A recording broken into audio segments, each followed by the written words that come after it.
সাবেক প্রধানমন্ত্রী আমাদের বিএনপি চেয়ারপারসন দেশনেত্রী বেগম খালেদা জিয়া উনি অসুস্থ, ওনার জন্য দোয়া করবেন যাতে দ্রুত সুস্থ হয়ে উনি ফিরে আসেন। আমি দোয়া চাইবো এই দেশের সাধারণ মানুষের জন্য, অত্র এলাকার মুরব্বীজনের জন্য। আমি দোয়া চাইবো শ্রমিক দলের জন্য। শ্রমিক দল যে আস্তে আস্তে সংগঠিত হচ্ছে আমার অনেক ভালো লাগছে। শ্রমিক দলকে অনেক অনেক ধন্যবাদ জানিয়ে আমি আমার সংক্ষিপ্ত বক্তব্য এখানে শেষ করছি। আসসালামু আলাইকুম রহমতুল্লাহ বারাকাতুহু।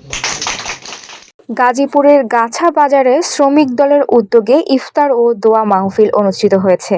শনিবার শ্রমিক দলের উদ্যোগে বিএনপি চেয়ারপারসন বেগম খালেদা জিয়ার রোগ মুক্তি কামনায় দোয়া ও ইফতার মাহফিল অনুষ্ঠিত হয়। গাছা থানা শ্রমিক দলের সভাপতি সাবির উদ্দিন সরকারের সভাপতিত্বে অনুষ্ঠানের সঞ্চালনা করেন গাছা থানা শ্রমিক দলের সাংগঠনিক সম্পাদক আবু ইসহাক মামুন। ইফতার ও দোয়া মাহফিলে প্রধান অতিথি হিসাবে উপস্থিত ছিলেন ৩৭ নম্বর ওয়ার্ড বিএনপির সাবেক সভাপতি মির্জা শফিকুল। বিশেষ অতিথি হিসাবে উপস্থিত ছিলেন মোহাম্মদ মজিবুর রহমান, সাংগঠনিক সম্পাদক জিয়া মঞ্চ, কেন্দ্রীয় কমিটি আনোয়ার হোসেন সিনিয়র সহ সভাপতি শ্রমিক দল গাছা থানা।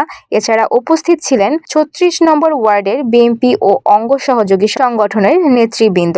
এ সময় প্রধান অতিথির বক্তব্যে মির্জা শফিকুল ইসলাম আওয়ামী লীগ সরকারের সমালোচনা করে বলেন, দেশের উন্নয়নের নামে শুধু লুটপাট করেছে তারা।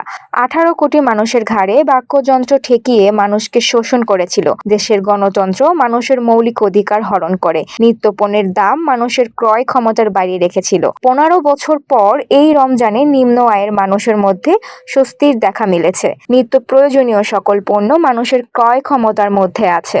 তিনি আরও বলেন, এরকম স্বৈরাচার লুটপাটকারী সরকার আমাদের এই দেশের চাই না। অন্তর্বর্তী সরকারের দৃষ্টি আকর্ষণ করছি, এই দেশের মানুষ নিরাপদে থাকবে একটি নির্বাচিত সরকারের কাছে। দেশের আইন শৃঙ্খলা পরিস্থিতি স্বাভাবিক রাখতে হলে খুব দ্রুত নির্বাচন দিন, অন্যথায় দেশের মানুষ আবার রাজপথে নামবে। ফাল্গুনী আরা, তরঙ্গ টিভি, ঢাকা।